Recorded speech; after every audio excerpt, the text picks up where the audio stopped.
Ayağına kol götürüp ellesin, ayağına melez bonbon etekli, çubuğuna sıyman ile cumşaklık, buna hoşun hatta erkeklik.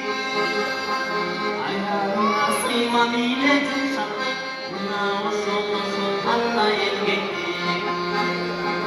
Ayağını seninle maksat da lazım, ayağ sana balatır bakasın.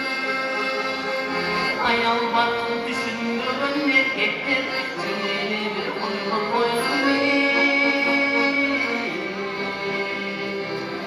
koysun apasın. Ayağ bakın düşündürün adamlar,